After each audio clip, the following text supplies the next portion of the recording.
믿습니다. 아멘. 주님 사랑하시면 아멘. 아멘. 주님 사랑하시죠? 아멘. 사랑하는 자에게 은혜를 베푸신다고 했어요. 주님 사랑하는 그 마음으로 이 시간 예배하며 하나님께서 우리 10년 가운데 은혜로 채우시고 우리 삶 가운데서도 하나님의 치료하심과 또 해결하심과 또 보호하심과 인도하심이 우리를 끝까지 따르는 줄 믿습니다. 아멘.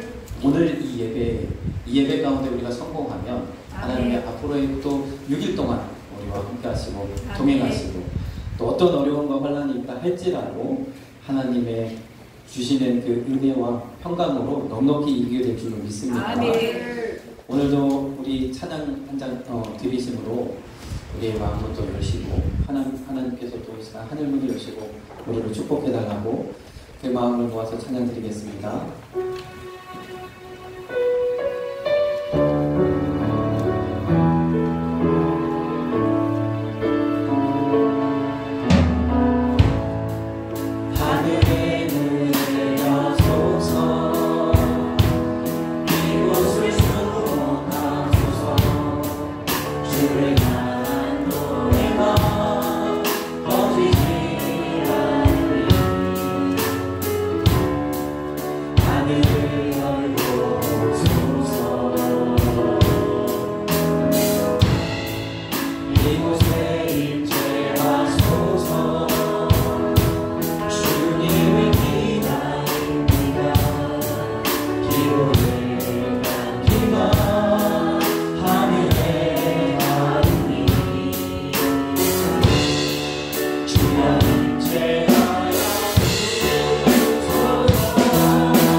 네, 연합예배로 드려지니까 성전들이 더 어느 정도 채워지는 것 같아서 참 은혜가 있습니다. 네.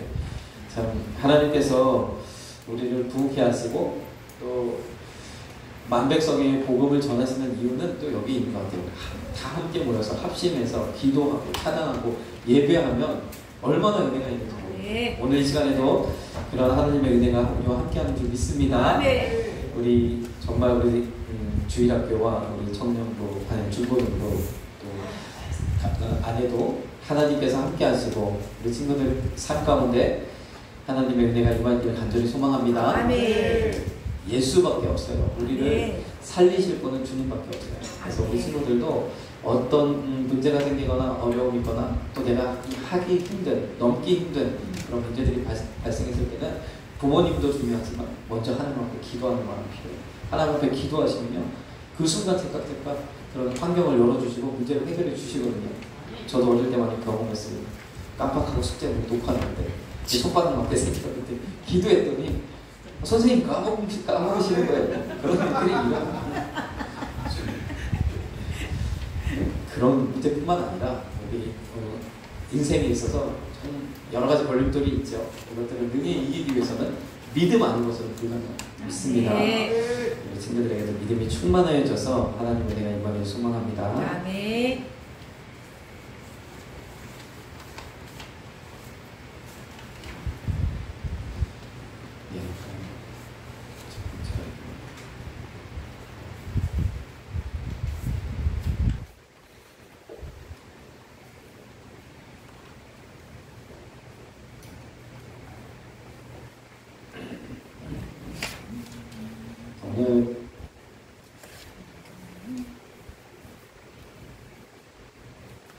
오늘 말씀의 제목이 역사를 움직이는 하나님의 손입니다. 역사를 움직이는 하나님의 손을 우리가 기억해야 해요. 지금 이 지구가 이 땅에 이렇게 존재하고 오늘날까지 많은 일들이, 수많은 일들이 지나가면서 벌어졌잖아요. 이 모든 일들의 배경에 하나님의 손길이 있었던 거예요. 그러면 우리의 인생 가운데서도 내가 알지 못하고 내가 깨닫지 못했지만 하나님의 손길이 있었는 줄 믿습니다. 내가 이해할 수 없는 일들이 일어날 수 있어요. 내가 왜 하나님 이런 일을 내게 베푸셨습니까? 그런데 그 안에 하나님의 뜻이 있는 줄 믿습니다. 나를 깨닫게 하시라고.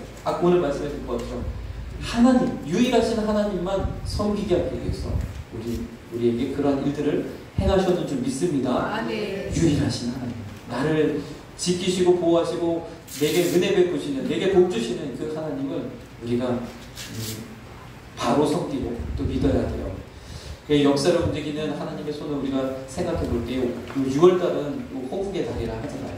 나라를 생각하시고 나라를 생각해 보고 또 이 나라를 위해서 목숨을 바친 그런 열사들을 또 우리가 기억해 하는 그런 날들이 또 있잖아요. 그래서 참 우리가 이 나라가 현재까지 있기 전에 많은 사람들의 그런 공로가 있었는데 뿐만 아니라 하나님께서도 이 나라를 도우셨는지 믿습니다. 그래서 우리가 이 6월 한 달은 이 나라를 좀 생각하면서 나라와 민족을 위해서 기도하기를 좀 소망합니다. 자, 우리의 신앙의 이 바운더리를 내 삶에서 이제 넓혀서 나라를 생각하는 그 마음을 가질 때 우리 어린이들도 마찬가지죠. 내가 이 나라에 어떤 일들을 하는 사람이 될까? 그 꿈을 꾸시기를 간절히 소망합니다. 우리 여러분들 통해서 놀라운 일들을 행하실 거예요. 우리 어른들은 이제 각자의 삶의 현장 속에서 하나님이 일하셔서 그 영역 속에서 하나님의 일하심을, 하나님을 드러내고 나타내는 그 역할들을 감당해야 되죠. 우리 아이들은요, 미래가 정말 우리보다 더 10배는 100배는 더 밝은 줄 믿습니다. 하나님께서 더 큰 일을 행하실 수 있거든요. 지금부터 우리가 꿈을 가지고 준비해 나갔다면 하나님께서 놀랍도록 크게 사용하실 줄로 믿습니다. 참 우리 아이들이 제가 꿈을 꿔봐요. 이 가운데서 또 막 의사도 나오고 한소만큼 또 혜택이 있지 않겠습니까? 얼마나 참 소망을 꾸고 계속해서 저도 기도합니다. 우리 아이들도 내가 이 나라를 위해서 또 여러 가지 어떤 좋은 일을, 어떤 일을 하는 그런 사람이 될까, 그런 꿈을 가지시고 또 하나님께 또 기도하시는 우리 아이들 되게 소망합니다. 자, 우리 먼저는요, 오늘 본문 말씀을 우리가 잠깐 들여다보면 내가 있기 전에 이 땅을 시작할 때부터 한번 생각해 보라는 거죠. 하나님이 이 세상을 창조하시고 지금까지 어떤 시기, 이런 일을, 이런 권능을 베푸셔서 이 놀라운 일을 행하셨는가, 이 구원의 역사를 이루셨는가 한번 생각해 헤아려 보라는 말씀하는 거죠. 우리 대한민국 가운데도 하나님께서 놀라운 일을 행하셨죠. 여러 가지로 암울한 가운데 일제강점기를 지내서 정말 아무것도 막 모든 것들이 다 빼앗기고 이런 상황 속에서 또 6.25를 맞이해서 얼마나 완전 이 나라가 다 잿더미가 되고 아무것도, 그래서 세계에서 가장 가난한, 세계에서 거꾸로 두 번째로 가난한 이 나라가 정말 놀랍던, 이제는 세계 10위권에 이르렀다고 하죠. 그래서 지금은 우리나라의 반도체가 세계적으로 따라올 수 없는 기술력을 가지고 있고, 또 뭐 우리나라 뭐 세계에서 1등하는 분야가 많이 있지 않습니까? 또 지금에는 또 뭐 K-팝부터 시작해서 우리나라의 문화, 드라마, 영화 막 세계적으로 또 각광을 받고 있잖아요. 참 한국이라는 조그마한 지구상에 정말 손톱만큼 조그마한 이 나라에 그것도 반으로 잘라져서 이 남한에 하나님께서 어떻게 이렇게 복을 부으셔서 이런 일을 하실 수 있었을까? 참 하나님께서 우리나라를 붙드셨는 줄 믿습니다. 지금도 붙드시고 계시는 줄 믿습니다. 또 이 땅에 우리 자라나는 새싹들을 통해서 하나님 또 새로운 일들을 행하실 줄로 믿습니다. 자, 우리 이 역사의 시작을 주관하시는 하나님을 우리가 반드시 기억해야 된다는 거예요. 다시 말해서 하나님이 이 세상을 창조하셨다는 사실을 우리가 분명하게 기억하고 믿어야 되는 줄 믿습니다. 우리의 신앙의 시작은 창조주 하나님을 믿는 거예요. 다른 어떤 그런 신들을 믿는 것이 아니라 이 세상을 창조하시고 다스리시고 지금까지 운행하시고 또 앞으로 하나님 계획대로 이끌어 가시는 그 하나님을 믿는 줄 믿습니다. 창조하신 하나님이 못하실 게 어디에 있습니까? 모든 것이 하나님께 가능한 줄 믿습니다. 그래서 이 창조하신 하나님의 이 창조에 대한 이야기를 조금 하고 싶어요. 하나님께서 며칠 동안 세상을 창조하셨다고 그랬죠? 6일 동안 창조하셨다고 했어요. 그리고 7일째는 쉬셨다고 했어요. 그래서 우리도 6일 동안은 열심히 학교 가고 직장에 나가고 사업장에 가서 일을 하고 이 하루만큼은 주님 앞에 나와서 예배하잖아요. 하나님은 그렇게 하셨으니까 우리도 그렇게 하는 거죠. 그렇게 하면 하나님은 복을 주시겠다 하셨어요. 근데 이 6일 동안 창조하셨는데 뭐 첫째 날은 빛이 있으라 해서 빛을 만드셨고, 둘째 날은 하늘을 만드셨고, 셋째 날은 땅과 바다를 만드셨고, 넷째 날은 해와 달과 별을 만드셨고, 다섯째 날은 물고기, 그리고 하늘에 공중에 나는 새를 만드셨고, 여섯째 날은 육지에 있는 모든 동물들을 만드셨고, 또 사람도 만드셨고. 이렇게 배웠는데 주일학교에서도 그렇게 배웠죠. 근데 둘째 날은 이렇게 하고 있어요. 우리는 하늘을 만드셨다라고 이렇게 지금의 말로 이렇게 표현하지만 성경이 정확하게 보면 하나님이 궁창을 만드셨다는 거예요. 궁창은 들어보셨나요? 궁창. 그 궁창을 만드셨는데 이 궁창을 만드시고 궁창 아래의 물과 궁창 위의 물로 나뉘었다고 해요. 근데 지금은 궁창 위의 물, 궁창 아래의 물, 궁창 위에 물이 없어요. 궁창은 곧 하늘이라고 표현할 수 있는데 하늘 위에 물이 없어요. 지금. 그래서 이 참 궁창을 만드셨는데 궁창이 뭐지? 이렇게 되어지는 거죠. 그리고 또 창세기 6장에 보면 사람의 수명이 120년, 120년이 되리라 그러셨어요. 그래서 사람의 수명을 120년으로 제한하셨어요. 그 전에는 이보다 훨씬 오래 살았는데 사람의 수명을 120년으로 제한하셨다는 거죠. 우리가 이 둘째 날의 이야기를 통해서 보면 먼저는 이 둘째 날에 궁창을 만드셨는데 궁창 아래의 물과 궁창 위의 물로 나뉘셨다고 했어요. 궁창 아래의 물은 지금 현재 뭐 바다와 강을 이루는 이 물이겠죠. 궁창 위에, 하늘 위에 물이 있었던 거예요. 과거에. 그렇다면 이렇게 되겠죠. 지구를 삥 둘러서 위에 물이 있었을 거예요. 지금은 하늘 위에 무엇이 있어요? 구름이 있죠. 구름이 있어서 뭐 해도 가려줄 때도 있고, 그래서 구름이 쫙 덮여 있으면 시원하잖아요. 햇빛을 가려주니까. 그리고 구름 외에 아주 중요한 것이 또 지구를 덮고 있죠. 무엇이 있죠? 아시나요? 오존. 그렇죠. 오존층이 있습니다. 굉장히 중요해요. 오존이 없으면 태양에서부터 이 유해한 자외선이 너무 많은 양이 직접적으로 이 지구에 비쳐서 많은 그런 부작용을 일으키죠. 피부암을 일으키다든지 노화를 촉진시킨다든지 여러 가지 문제가 발생해요. 그래서 요즘 그래서 환경오염으로 인해 막 오존에 구멍이 생기고 막 이런다고 하잖아요. 그런데 이 구름보다도 이 오존보다도 더 우리를 보호할 수 있는 게 물이라는 거예요. 사실 물. 만약에 하늘에 여전히 그 옛날에 하나님이 처음에 창조하실 때처럼 지금도 하늘 위에 물로 이렇게 덮여져 있으면 지금 지구는 그때보다 훨씬 살기 좋았을 거예요. 홍수 전에 물로 이렇게 덮여져 있으면 물이 방어막 역할을 하고 보온제 역할을 해서 극지방에 가도 아주 춥지 않고 적도지방에 가도 아주 덥지 않은 아주 온화한 날씨, 아주 살기 좋은 날씨가 펼쳐진다는 거예요. 그리고 생각해보죠. 지금은 우리 이 지구상에 땅보다 바다가 더 넓습니다. 바다가 3분의 2라고 하죠. 땅이 3분의 1이에요. 근데 이 땅 3분의 1조차도 사람이 살 수 있는 곳은 물이 있는 곳, 뭐 사막 지역이나 뜨거운 지역이나 추운 극지방은 사람이 살 수 없어요. 사람이 살 수 있는 곳은 그나마도 10분의 1밖에 안 된다는 거예요. 굉장히 적은 지역을 우리가 살고 있죠. 그런데 만약에 옛날 홍수 전에는 이 지상에 있는 물이 하늘에 있었다고 생각을 해보세요. 하늘에 있었으면 지금보다 육지가 훨씬 높고 반대로 3분의 2가 육지였을 거예요.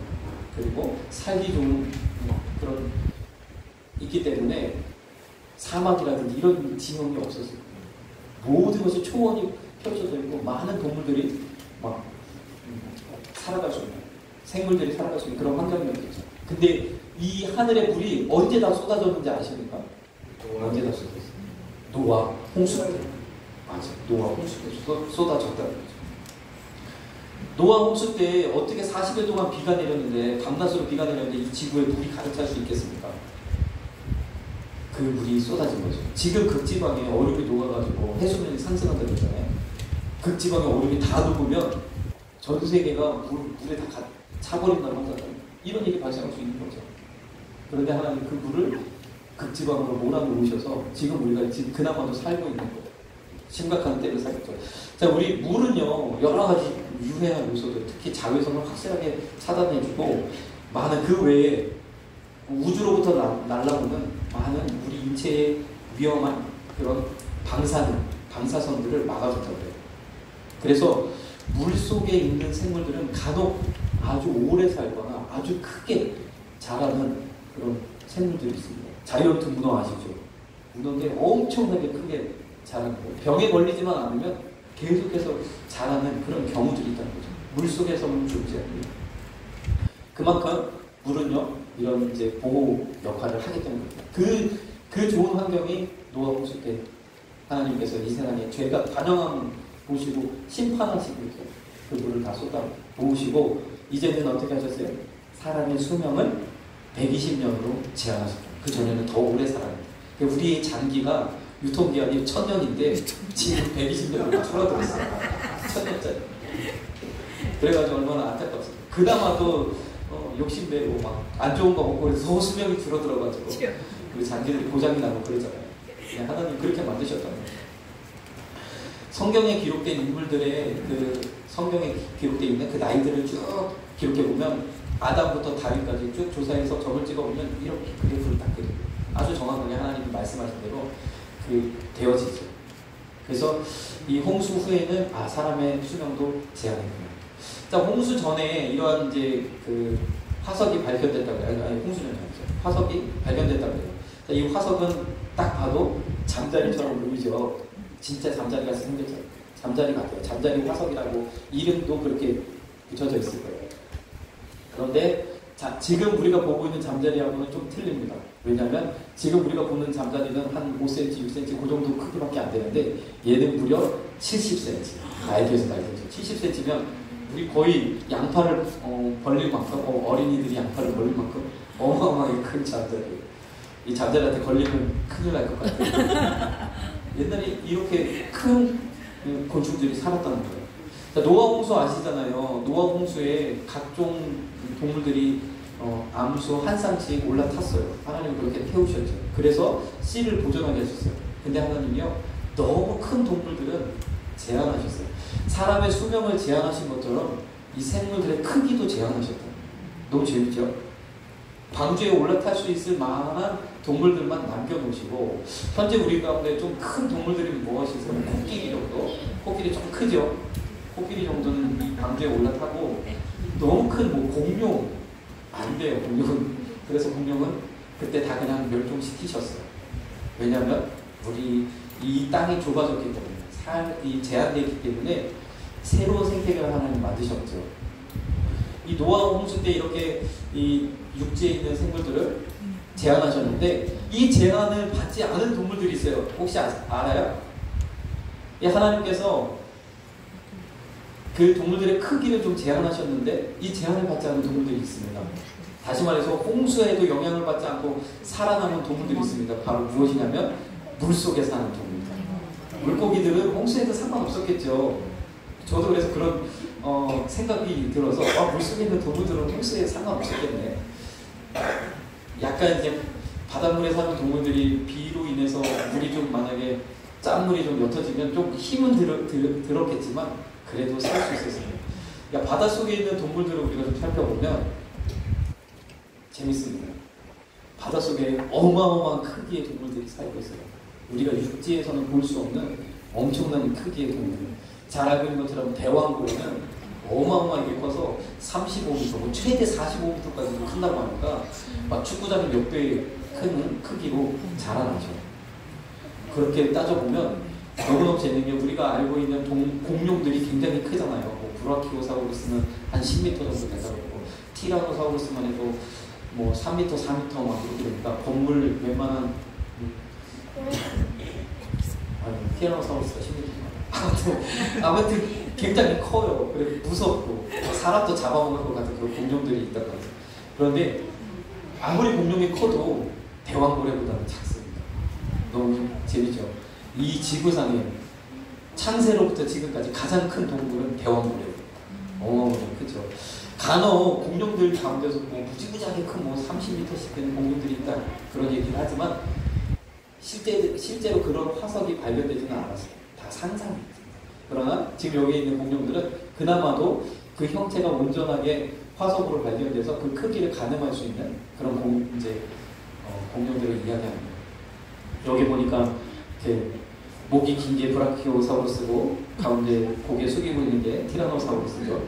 또 맘모스는 그대로 얼음 속에서 발견돼가지고 그냥 털까지도 가죽 자체도 아주 고스란히 하나도 그냥 냉동 상태로 그대로 발견됐죠. 그래가지고 맘모스는 아주 제대로 발견이 됐고, 그 옆에 이 코끼리가 있지만 코끼리가 되게 귀엽죠. 이런 이제 동물들은 크기를 하나님이 제한하시고, 근데 이런 것들을 좀 반영을 해서 그런지 영국에 가면 대형 박물관이 있잖아요. 세계의 모든 문명의 모든 것들을 대형제로 해 영국이 온 세계를 돌아다니면서 싹쓸이 해가지고 와가지고 그 자기네 나라 박물관에다 다 진열을 하고 있죠. 그런 박물관으로 유명한 이 영국에 이 자연사 박물관이 있습니다. 여기도 굉장히 오래되고 아주 엄청난 그 박물관인데, 저는 두 군데 다 갔다 왔습니다. 우리 친구들 한번 진짜 꼭 가봤으면 좋겠습니다. 그러니까 대형제 이 박물관에 가보면 별을 진짜 다 있습니다. 이 대형 박물관에는 자연사 박물관에는 세계에 있는 모든 동물을 다 실제 크기로 다 박제해놨어요. 만들어놨어요. 그래서 지구상에 있는 모든 동물의 그 박제본을 거기서 만나볼 수 있습니다. 대단하죠. 그런데 이제 이 내셔널 이 자연사 박물관에 처음에 딱 들어가 보면 이 거대한 공룡 화석을 보게 되거든요. 굉장히 커요. 그 홀 전체를 가득 채운 이 공룡 그 화석이 있거든요. 제가 갔을 때도 이 화석이 있었는데 최근에 이게 바뀌었어요. 뭘로 바뀌었는지 아십니까? 대왕고래로 바뀌었어요. 저도 깜짝 놀랐어요. 이걸 바꿨네. 제가 이 공룡 크기를 한번 좀 확인해 보려고 검색하다 보니까 바뀐 사실을 저도 오늘 알았어요. 대왕고래를 왜 바꿨는지 알겠죠? 아쉬움이 많죠. 왜냐면 그곳에 있는 공룡에 가서 인증샷 찍는 게 사람들의 그곳을 방문하는 제 첫 번째 목적이기도 했기 때문에 많은 사람들을 끌어들이는 그런 역할을 하는 이 공룡 화석을 왜 없애버리고 살아있는 실제 크기를 실제 생존하는 대왕고래로 바꿨겠습니까? 거기에 있는 이 공룡 화석은 실제가 아니기 때문에 사실 허구가 가미되어 있기 때문에 그 중에 몇 개, 다리뼈 몇 개 하고 등뼈 몇 개 하고 목뼈 몇 개 하고 몇 개가 있는데 거기다 상상을 더해서 그런 모습을 만들어 놓는 거예요. 그러다 보니까 이 과학이라는 측면에서 조금 마음이 아프죠. 그래서 결단을 내렸던 거예요. 이 허구의 이것을 과학이라는 이 공간에 놓을 수 없다. 그래서 대왕고리로 바꾸는 거예요. 대왕고리 크기도 엄청 크죠. 그리고 공중에다 이렇게 띄워놔서 그 밑에 홀에 사람들이 자연스럽게 다닐 수 있도록 했다는 거예요. 그리고 이 대왕고래를 보기 위해서는 사람들이 대부분 그 공룡 때문에 1층만 방문하고 그냥 돌아간다는 거예요. 근데 대왕고래의 이 뼈를 보기 위해서 2층, 3층, 이 꼭대기층까지 사람들이 올라가요. 좋은 각도에서 사진 찍기 위해서. 그래서 더 많은 이제 관람을 하게 하는 효과도 있다. 뭐 이런 얘기를 하는데 아무튼 많은 사람들이 그 아쉬움을 나타냈다는 거예요. 반대하고 적극적으로 그것에 대해서 반대하는 사람들도 있었다고 그래요. 아무튼 이 지구상의 가장 큰 동물 대왕고래를 제가 소개해드렸습니다. 재밌죠? 이렇게 하나님께서 세상을 창조하셨다는 거예요. 하나님 만드셨다는 거죠. 이런 이 하나님이요, 이 역사에 또 하나의 반전도 이루셨어요. 어마어마한 반전. 무엇이냐면 예수 그리스도를 보내신 거죠.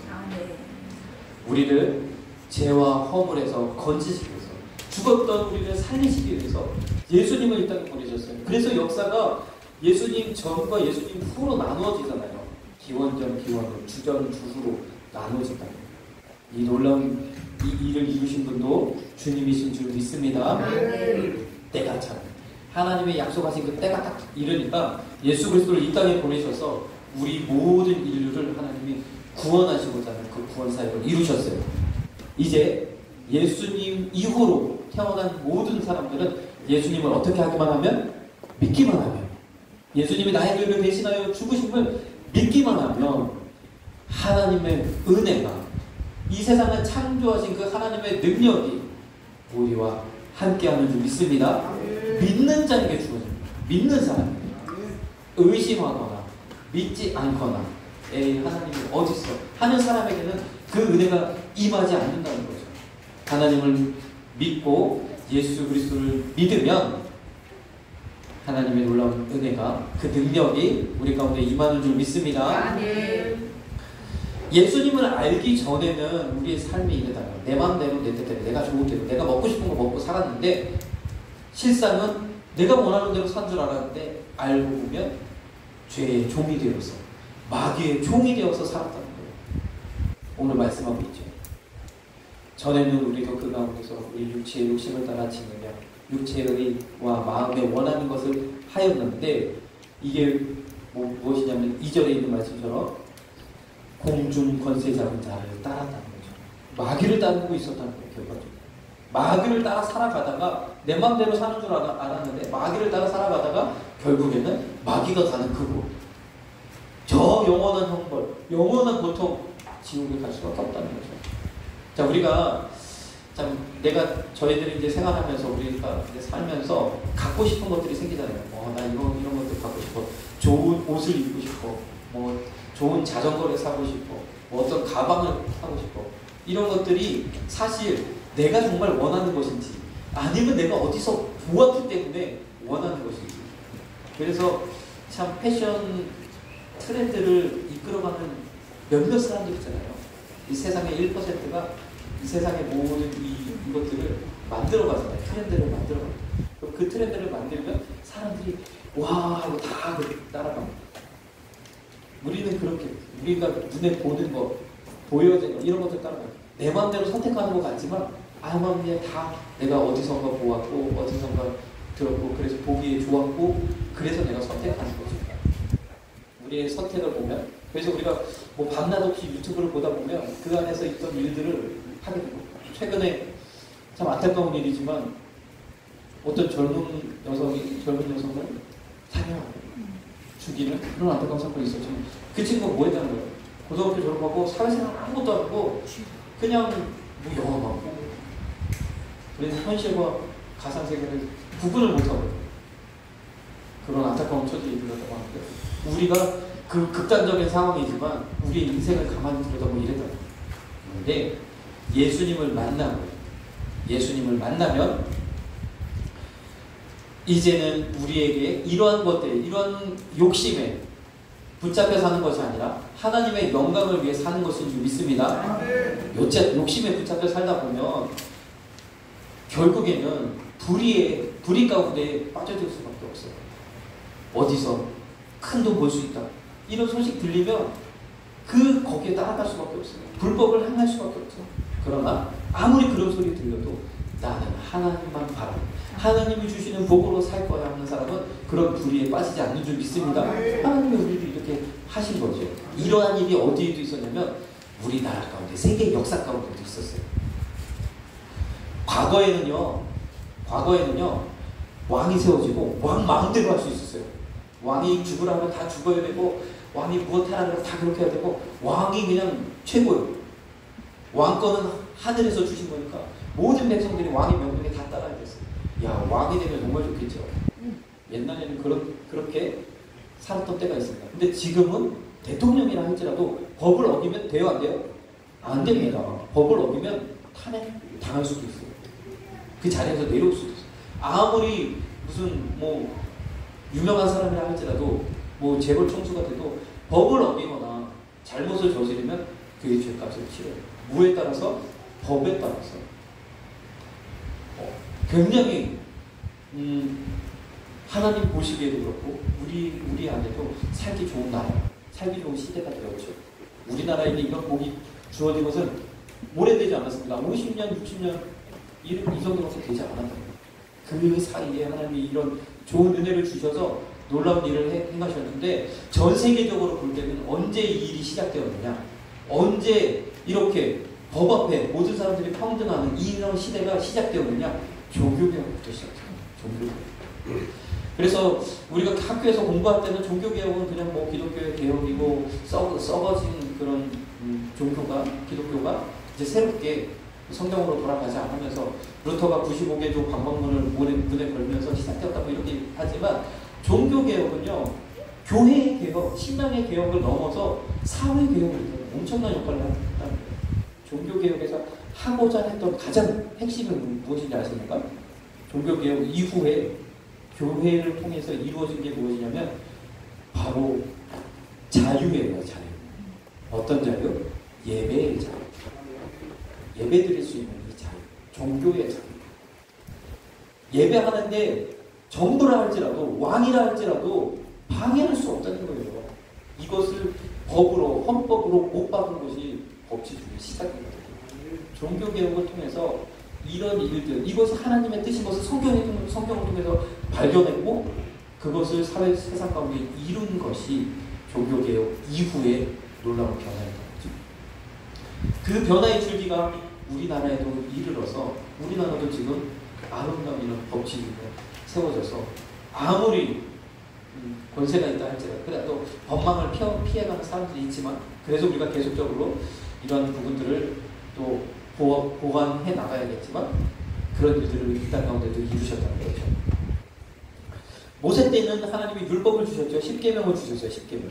종교개혁 때는 성경을 새롭게, 성경을 주셨어요. 어떤 성경을 주셨냐면 각 나라 말로 번역된 성경을 주셨어요. 그 전에는요, 성경이 라틴어로 된 성경 하나 있어요. 그래서 라틴어로 된 성경은 못 읽어요. 그 라틴어가 모국인 이탈리아 사람들도 제대로 못 읽어요. 옛날 언어이기 때문에. 고대 이탈리아어이기 때문에 못 읽어요. 누구만 읽냐면 그것을 공부한 사제들만 읽어요. 성경을 아무도 못 읽게 하고, 성경에 있는 말씀을 그냥 자의적으로 다 해서, 그래서 막 이상한 일이 발생하고 있죠. 근데 성경을 모국어로 번역하기 시작하면서 사람들이 성경을 직접 읽어보니까 이게 아니네요. 하나님을 예배하는 이것은 그 어느 것도 침해할 수 없구나. 그런 의식들이 깨어지면서 이 일들이 우리나라에 일어나게 된 거죠.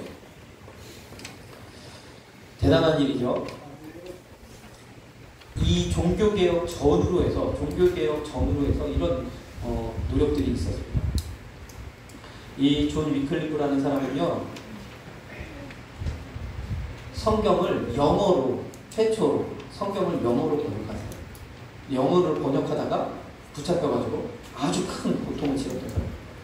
성경을 번역했다는 이유가 있어요. 근데 이 존 위클리프가 자신이 번역한 성경 맨 앞에 뭐라고 그 메모를 했는 줄 아십니까? 여기 밑에 써 있는 문구를 메모해놨어요. This Bible is for the government of the people, by the people, and for the people. 많이 들어본 문장이죠? 링컨이 게시록을 연설해서 국민을 위한, 국민을 위한 그 연설, 그런 정부가 되었다. 이 존 위클리프가 성경을 번역하면서 이것을 핍박하는 정부에 대하여 엄청나게 싸움했거든요. 성경을 내 모국어로 번역하고자 하는 이 시도를 못하게 하는 이 세력 엄청나게 부딪혔거든요. 그러다 보니까 이 지금의 정부에서는 안 될 것 같아요. 지금의 사회에서는 안 될 것 같아요. 그러면서 하나님에 의해서, 하나님을 믿는 사람들에 의해서 이루어지는 이 정부를 꿈꿨던 그 메모가 링컨을 통해서 빛을 보게 된 거죠. 그 이후에 어떤 일이 일어났습니까? 인쇄술이 발견됐어요. 종교개혁 찌르름에 구텐베르크에 의해서 기계로 찍어내는 놀라운 일이 발생했죠. 그때 그 전에는 다 손으로 성경 썼어요. 이 두꺼운 성경을 다 번역해서 손으로 쓰려면 얼마나 힘들었겠습니까?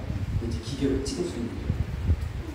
종교개혁도 이 인쇄술 덕분에 크게 일어날 수 있었죠. 루터도 역시 독일어로 된 성경을 번역해서 이 구텐베르크의 인쇄술을 찍어냈습니다. 구텐베르크도 정말 믿음의 사람이거든요. 하나님이 이 인쇄술을 발명하게 한 이유는 성경을 찍어내라고 발명하게 하셨다고 얘기했어요. 네. 그래서 루터가 처음 번역한 독일어판 성경. 그리고 인쇄술로 찍어내니까 이거 어떻게 막을 수가 없어요. 정부의 어떤 그걸로 강력한 저기를 할 수가 없어요.